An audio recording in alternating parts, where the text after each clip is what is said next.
Good evening.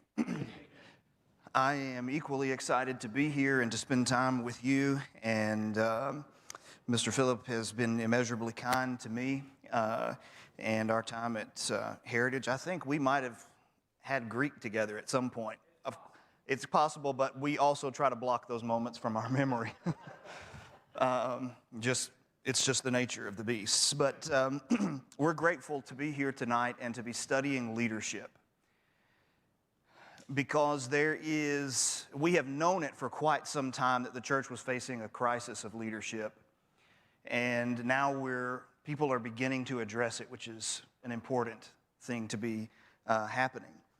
Now, when he sent a number of topics, and I love that he sent a slew of information and said, which one do you want to think, or what do you want that you don't see here? When I saw this one, it was over with. The importance of growing as a leader. And so tonight I want us to think through this a little bit. I want to begin with a statement with a guy, you may not recognize his name, Ray Kroc. But if you've ever eaten at the Golden Arches, you know who he is. He is one of the leaders in the development of McDonald's. He said this about leadership: as long as you're green, you're growing. As soon as you ripe, you start to rot. As long as you're green, you're growing. But as soon as you're ripe, you begin to rot. And if somebody doesn't pick you or prune you, you can't produce more, of course, in the metaphor that Jesus used in John 15. And so the point that he is making, of course, is that as long as you are growing in this context of leadership, you're alive. But the second you stop, the second you think that you have arrived at something, is the second that you stop leading. So, as we think about leadership and growing, President John F. Kennedy, who had his issues but was himself a gifted and charismatic leader, said that leadership and learning are indispensable of each other. There are great leaders. I love to study leaders. I love to read biography and history and a number of different things. And there is something that I have noticed as a pattern throughout every one of these individuals, one of the things that makes them tremendous leaders. For an example, General James Mattis of the United States Marine Corps owns a library of 6,000 books and reads for hours daily. Phil Knight, the founder of Nike, his biography, Shoe Dog, is a must-read. He has a library, and he respects his library so much that if you're privileged enough to even enter his library, you have to take your shoes off. Because that's a place of learning. And to him, he's very mystical in his religious beliefs, but that's the idea. That's the value with which he holds learning. Warren Buffett, the famous investor, reads for 8 hours every single day. He's one of the richest men in the world. Abraham Lincoln, Thomas Jefferson, John Adams, or one of my favorites who is not very well known is Lieutenant General Harold W. Moore. You might remember a movie about the Vietnam War in which Mel Gibson played him called We Were Soldiers. It comes from the book that he wrote with a reporter who was with him in some of those battles called We Were Soldiers Once and Young. He is perhaps the most gifted leader on a secular level I have ever seen in my life. His preparation was impeccable. He went to West Point. He had a master's degree in international relations from Harvard. And when he was being selected, you remember in Vietnam, they were starting this new thing where helicopters were bringing people in. And that was completely new, and they needed somebody to help them lead this innovation. He was chosen. And his men, when they found out his level of education, they said, he's not one of these academic, their words, sissies, is he? And people who knew him said, Hal Moore? No way. Tremendous leader. But one of the things that you will see chronicled in that movie is that he was haunted by the battle in which Custer led his men into slaughter. And that led him to prepare impeccably for battle. And in the movie, it shows that he was overwhelmed. He was in an overwhelming force with only 300 soldiers, and he is credited with them killing 1,800 enemy combatants when there were at least 5,000 to 6,000 that were there in that battle. He sent them running. And one of the reasons why he won obviously was not the numbers.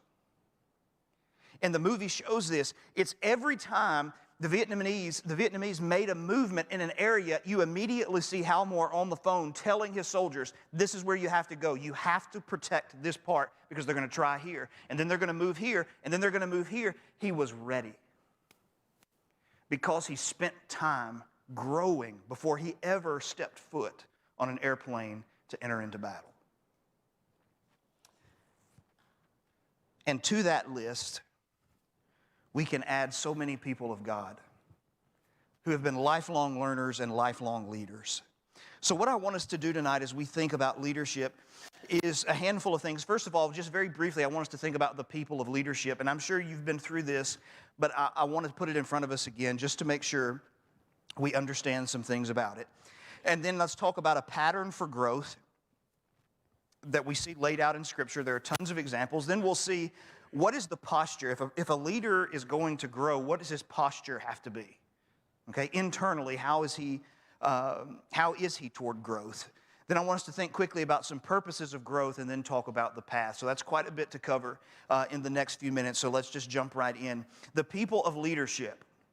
Leadership is defined, in my estimation, it could be fleshed out in much more, but I like John C. Maxwell's definition of leadership, and that is that leadership is influence.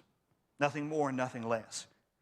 Okay? It's not driving people. There's a difference in driving. You're behind and you're pushing. Leading is being out in front and people choosing to follow you. Okay? And the highest level of leadership in Maxwell's 5 levels is permissional leadership. People follow you because they want to. Because they know you know what you're doing. They know that you have their best interest at heart, and they know that they want to hitch their wagon to yours. So, when you think about leadership, sometimes people say, well, this doesn't really apply to me because I'm not really in a leadership position. That's the first myth of leadership. Leadership has nothing to do with position. There is a positional leadership. That's the lowest level of leadership, and that is people follow you because they have to or they lose their job. They're not really leaders, though. Probably better referred to as managers. Before the advent of social media, it was estimated that the shyest introvert would influence no less than 10,000 people in his or her lifetime. Before the advent of social media, 10,000 people. When I was growing up, my dad reminded us of something quite often. He said, you better remember this the rest of your life. If you go to heaven, you're going to take at least one person with you. And if you go to hell, you're going to take at least one person with you. You have influence. And it doesn't matter if somebody else's sphere of influence is bigger than yours. What matters is what we do with the sphere of influence that God has given to us. And so, when we think about in the church, we've got different leaders. You've got elders and deacons and preachers and ministers and Bible class leaders and ministry leaders. And yes, even members are leaders. There are, in local congregations, there are subgroups and units that stick together. And there's always one person, one couple that all the other couples look to and they take their cues from. If you don't believe it, then come walk with me and I'll show you exactly how it works. It's there. And every couple influences the other. But then we've got people in our homes. As spouses, we're obviously influencing each other one way or the other. We're influencing our children, leading them one way or the other. Obviously, when we go out into the world, we're influencing our friends and our coworkers. We're casting an influence on them, and we need to consider seriously the type of influence that we cast upon them. So I can promise you, there are many people that are looking at your life tonight. You may never stand up in front of a group of people and be the, quote, leader, but there are countless people who are looking at your life. Countless. So, with that in mind, the idea is that everyone is a leader. Now, let's look in Scripture and see some things about this pattern of growth. We'll mention this one briefly. First of all, you have parents. In Deuteronomy chapter 6, you remember they're given the beloved Shema to love God with all the heart, soul, mind, and strength. And he says, and these words shall be in your heart, and you will teach them diligently to your children. The words of God must first be in your heart, and then you pass them. As you continue to grow, you continue to pass those things on to your children. Further, when you had the law concerning kings in Deuteronomy 17 and verse 18, it says, when he sits on the throne of his kingdom, he shall write for himself in a book a copy of this law, approved by the Levitical priest. That is, an official copy was kept by the Levitical priest in the temple area. You see this scenario play out all throughout the books of 1st and 2nd Kings. And it says, it shall be with him, and he shall read in it all the days of his life. The king, now this is a time when not everybody owned a copy of Scripture. He was most likely copying a book of Deuteronomy, the book of Deuteronomy, and had it with him, and he was supposed to spend time with his Bible every single day that he may learn to fear the Lord his God, to keep keeping all the words of the law and these statutes and doing them, that his heart may not be lifted up above his brothers, because as a king, he was not a monarch in the sense of other monarchs. He was a monarch with authority invested in him from the God of heaven. He was not, like other monarchs, answerable to no one. He was answerable to God, and he had to steward the authority and the position that God had given to him. And that he may not turn aside from the commandments either to the right hand or to the left, so that he may continue long in his kingdom, he and his children in Israel. He expected his kings to grow every single day. Then we think about the famous charge to Joshua in Joshua chapter 1, verses 8 and 9.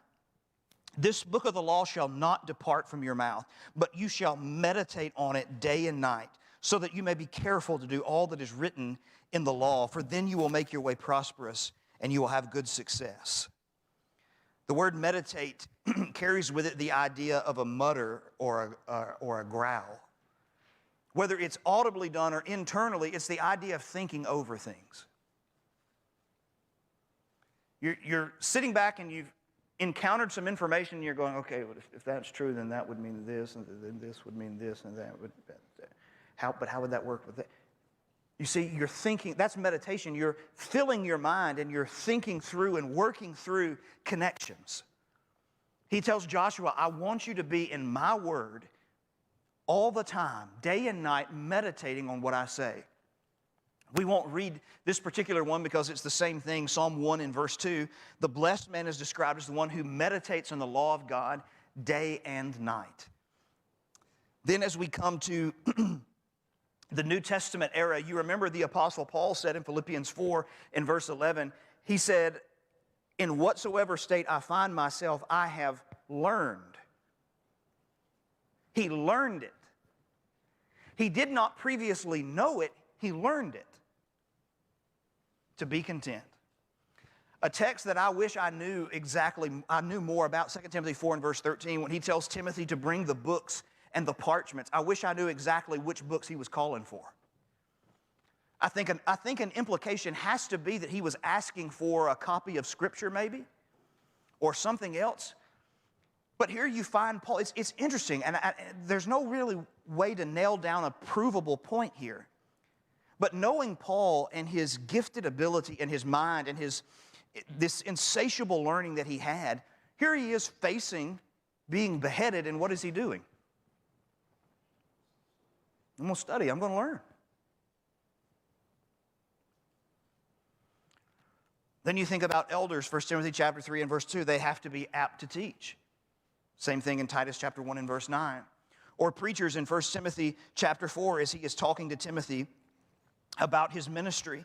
And he tells him that he needs to make sure, he says, practice these things and immerse yourself in them so that all may see your progress. Keep a close watch on yourself. Pay attention to yourself, leader.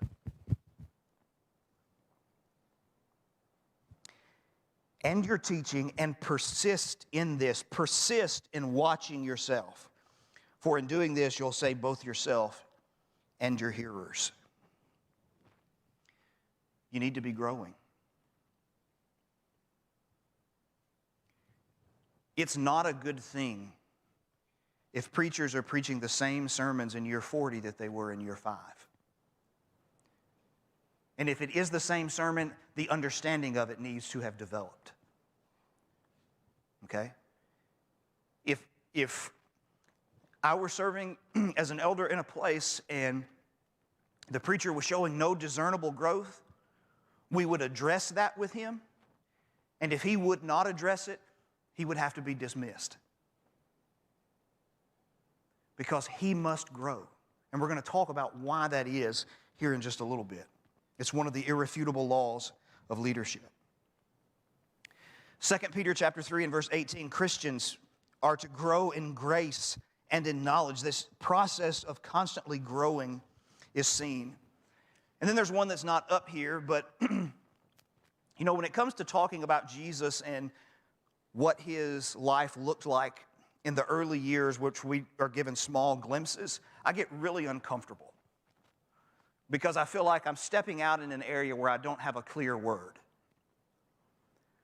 But based on Luke 2:40 and Luke 2:52, my understanding of Jesus is that he grew intellectually the same way you and I do before he entered into his ministry, before his anointing with the Holy Spirit at his baptism. He was concerned with growing.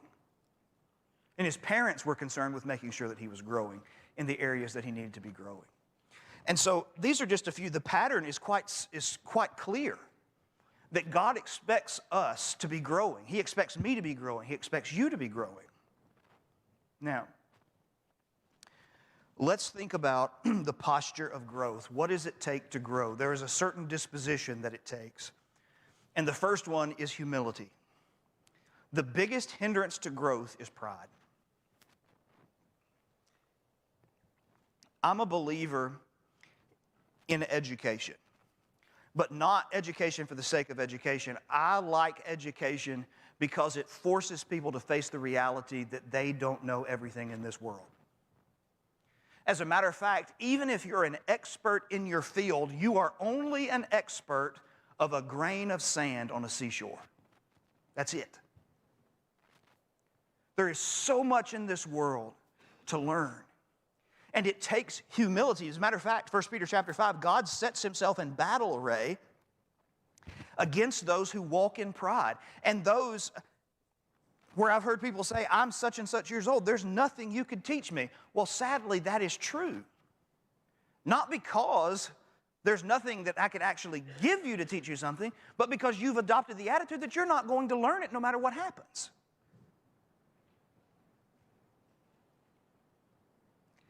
Every person you meet has something to teach you that you do not know.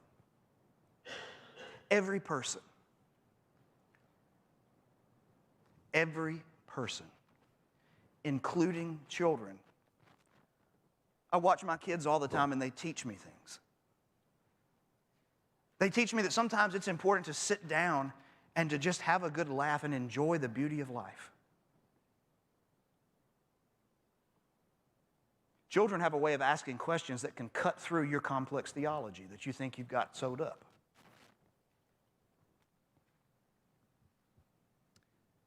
We have to be humble. And that begins by admitting that I don't know everything. As a matter of fact, what I know, as one of my teachers used to say, who had a doctorate degree, 4 master's degrees, 3 bachelor's degrees, and postdoctoral work, he used to say you could put everything I know in a thimble and still have room for your thumb.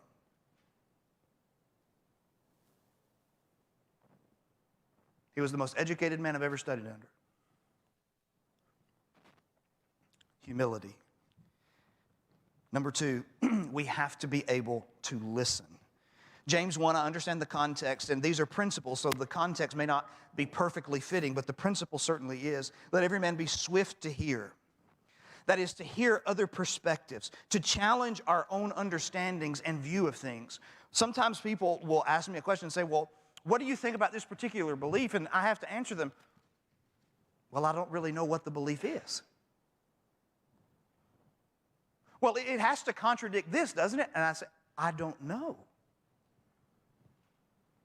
You're going to have to show me the belief itself. Just because something is different than what I've always heard doesn't make it wrong.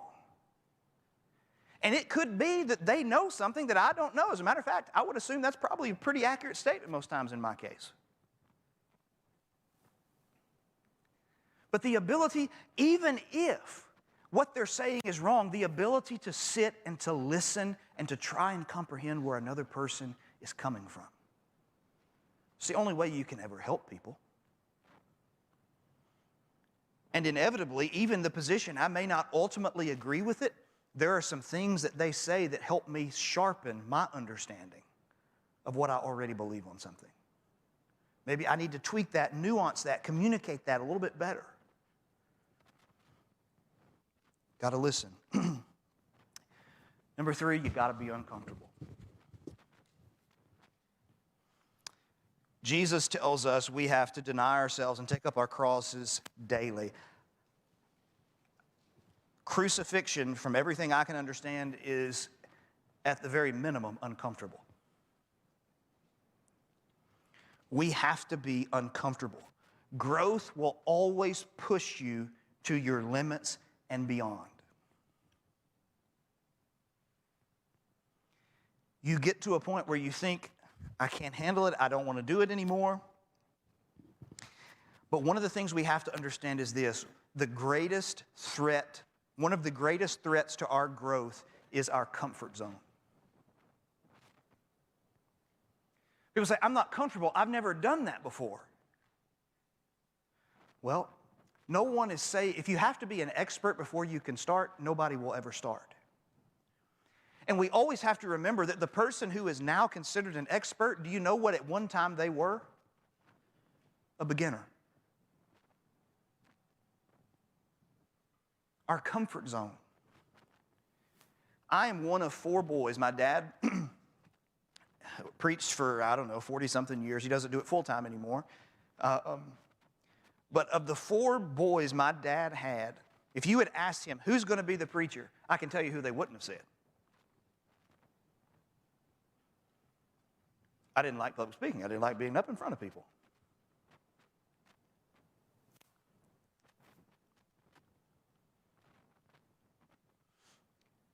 But if you can push yourself out of your comfort zone and have a dad who will, I was fortunate to have a dad who would come alongside me and say, son, I don't care if you preach. That doesn't matter to me. But I want you to learn that even though this might make you uncomfortable, it's still a skill you need to learn.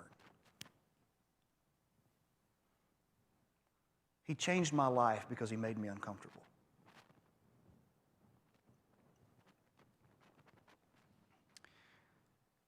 Next, forget past successes. Philippians 3, that's what Paul is saying. Look, if you want to talk about pedigree under the law, all the credentials, he said, I had every one of them. And he said, I would give them all up. I gave them all up for Jesus. Sometimes we get in this, well, I led this in the past and it turned out really well. I like what Maxwell says on this. He says, if what you did yesterday still looks big, you know what that means? You've done nothing today.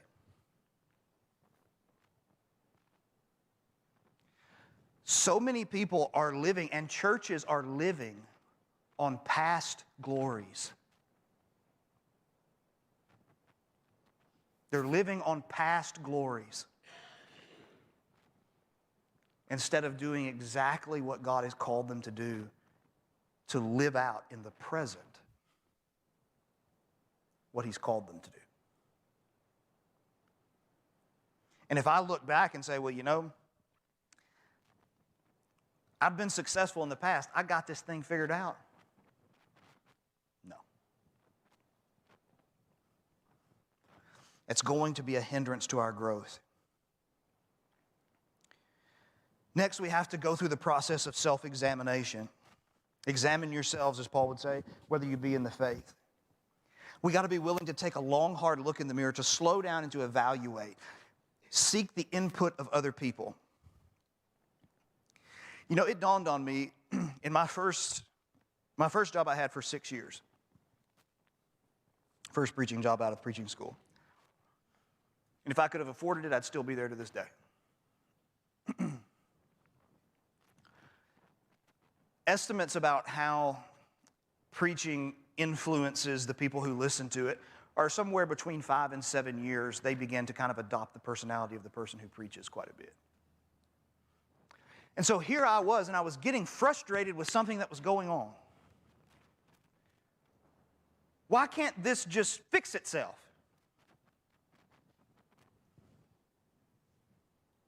Who they been listening to for the last 6 years?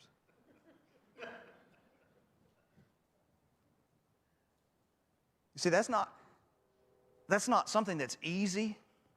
That's not an easy pill to swallow.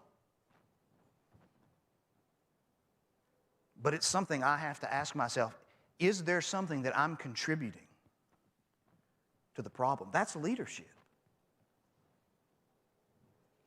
Am I the right person for this? Is it showing me a hole in my ministry to people?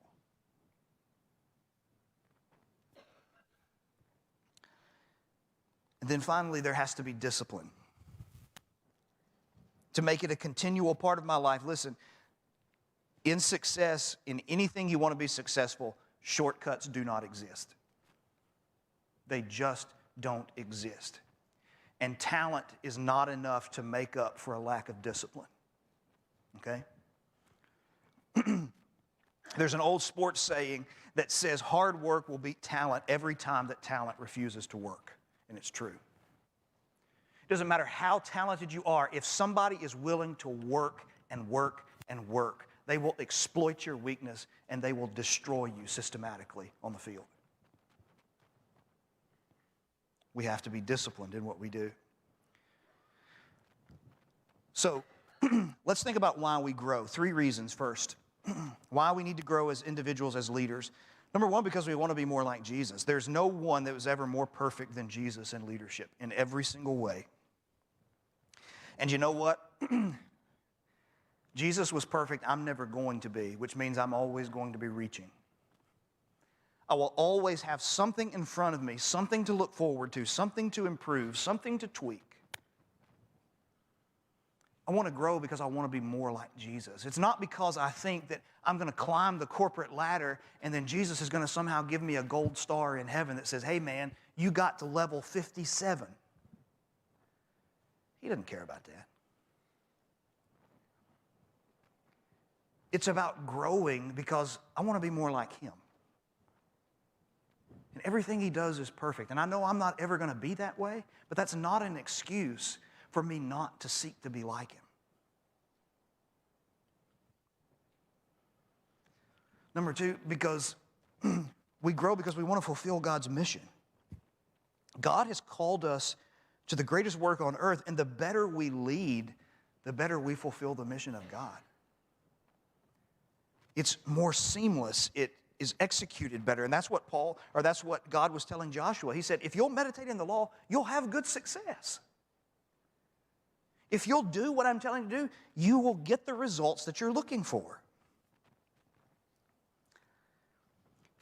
And then third is to secure the future for others. So let's go back to the preacher example I gave a moment ago that said if he refused to grow, I would be forced to dismiss him. Here's why. In Maxwell's book, The 21 Irrefutable Laws of Leadership, one of the irrefutable laws is called the law of the lid. So you put a lid on something to keep things down, to keep them suppressed inside. The law of the lid says this: the people who follow the leader will never rise any higher than the leader himself. Which means, go back to this other illustration, if I'm looking at and I'm frustrated as a congregation that we're not rising to the level that I want us to be, then the first place I need to look is at the lid. Is there something that I'm doing that's capping our growth? Maybe no one is growing because they don't see any growth and development in me. Maybe they don't see it's a priority in my life, and so they're not going to make it one in theirs.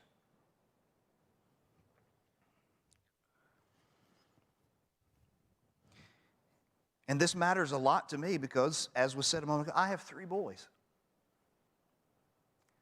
You see, one of the things I've heard from a very young age is people decry the condition of the church and talk about how terrible it is and basically we're all doomed. We're all going to die. It's Armageddon.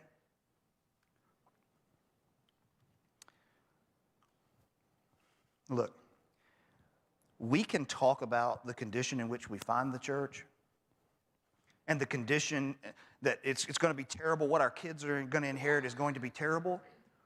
Or we can get up and create a bright future for our kids to inherit. We're complaining about the condition of something that our kids will inherit while it's entrusted to us to care for it. Making sure the church is healthy is important to me. Because odds are all three of those boys are going to grow up, and you know who's going to be their preacher? Probably not me. You know who's going to be their elders? Probably not me. I want there to be healthy churches for them to be members of, and I want them to be a part of making those churches healthy. So I'm very interested in the next generation and securing the future, and that's what leadership does. Maxwell says this, but as a leader, you have one more responsibility. You need to create a positive growth environment for the people you lead. If you don't, the people in your organization who want to grow will find it difficult to do so, and they will eventually seek out other opportunities. Which goes along with the principle, people don't quit jobs, they quit people. Not in every situation, but in many situations, people don't quit churches. They quit the people who are stifling them when they're trying to grow. That's what a lot of them are quitting. They want opportunities to grow, and we still have a mentality that puts our thumb on them and says, no, we're not going to give you any freedom. You're not allowed to think out loud. You're not allowed to talk about some of these things that may be difficult. We're just going to suppress it. It's never going to work. All right, finally, let's get to this path of growth. How do we grow as individuals in leadership? First, we need to recognize it's a marathon. It's not a sprint. Deuteronomy 17:19, again, to the law of the kings, he said he should keep the copy of the law with him at all times. To Joshua and to the blessed life of Psalm 1, he says, this law you must meditate on day and night. One of the things we have to accept is that we will never reach a point in which we arrive. Ever.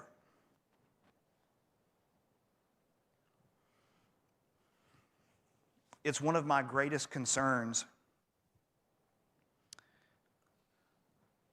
Look, I killed myself for a couple of diplomas. They may not mean anything to anybody else, but they do to me. I like them. I worked hard for them. But I am concerned that a lot of times we hand someone that diploma and the person receiving it thinks, I've graduated. I've arrived. Brother, you hadn't even been born yet.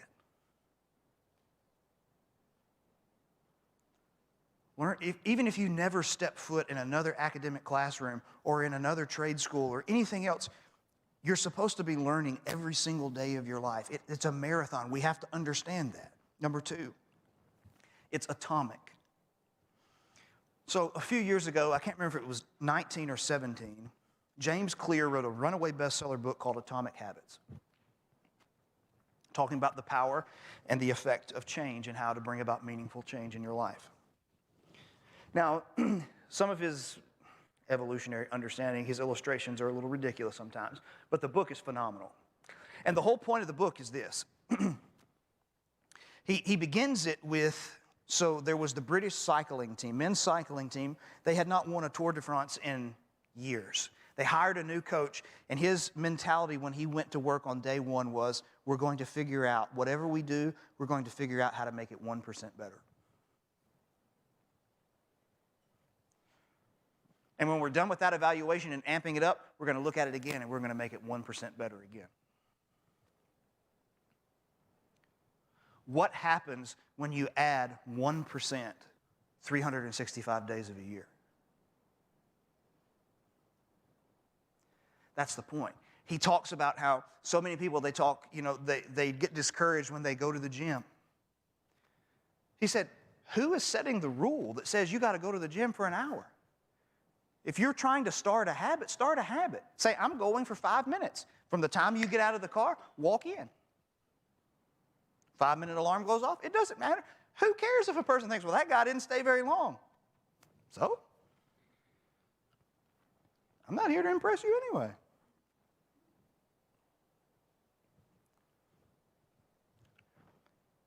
But if we'll build little habits, and then the next week it's 6 minutes, or the next month it's 6 minutes, or then the next it's 7 minutes, growth,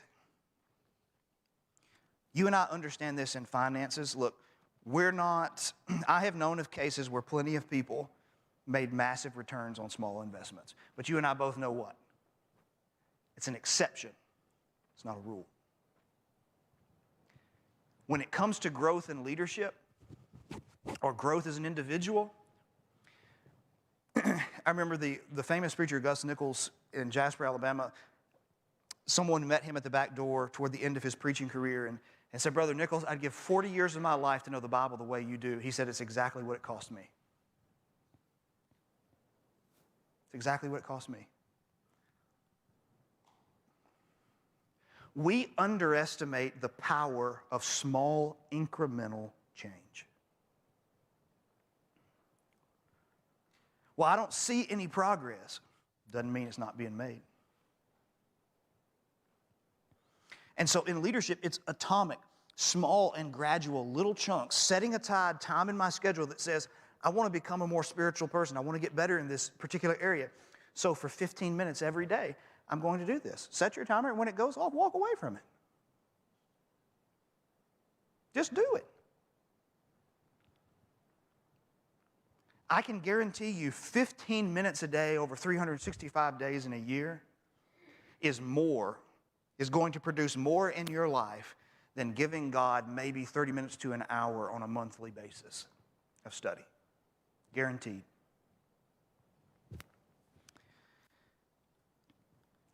Number 3, we have to grow. The path to growth, especially in religious leadership, is developing our relationship with God.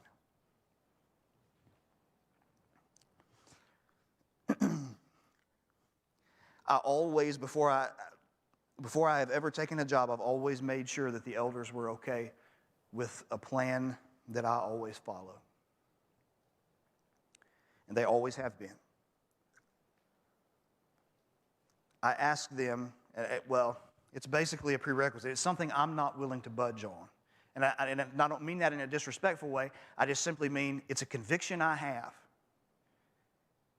And if that conviction is a problem, then I don't take offense if you say I'm not your guy. The conviction I have is that every day I'm in my office, the first 60 to 90 minutes belong to me and God and nobody else. There are exceptions. There are emergencies. Miss Tammy, our secretary, knows if something goes on, she comes and gets me.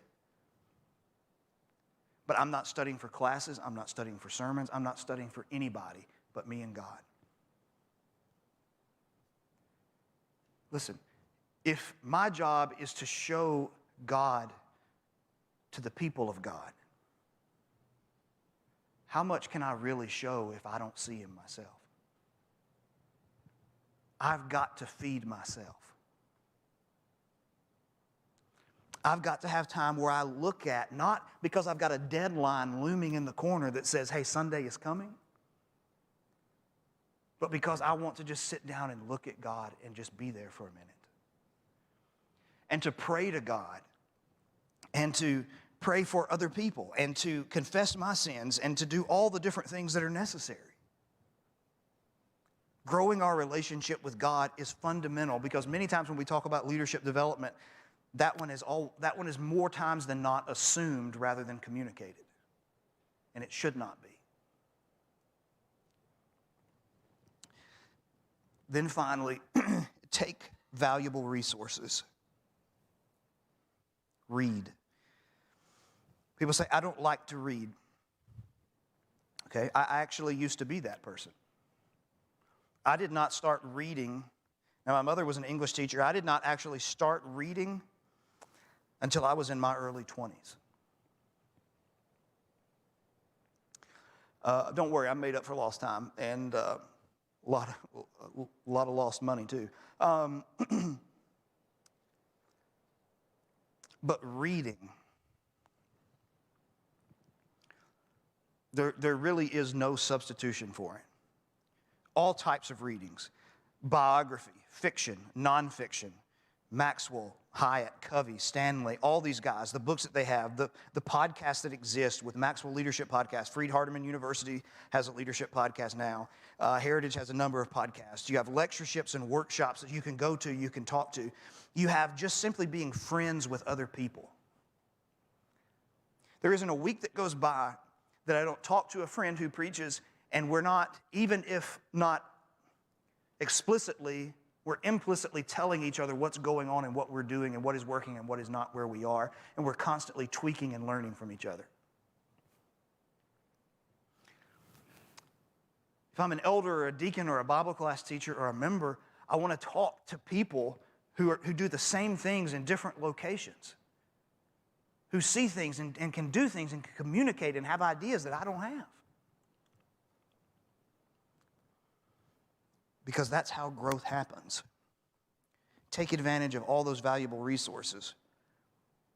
And I know, based upon some of the information I received for this particular study this week, Mr. Phillip has tons of those resources.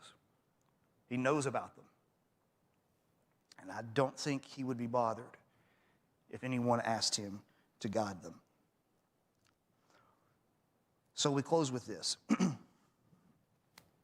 Every one of us must remember that we are leaders. The question we have to ask ourselves tonight is this. As we go back to the quote from the very beginning, are you still green or are you starting to rot?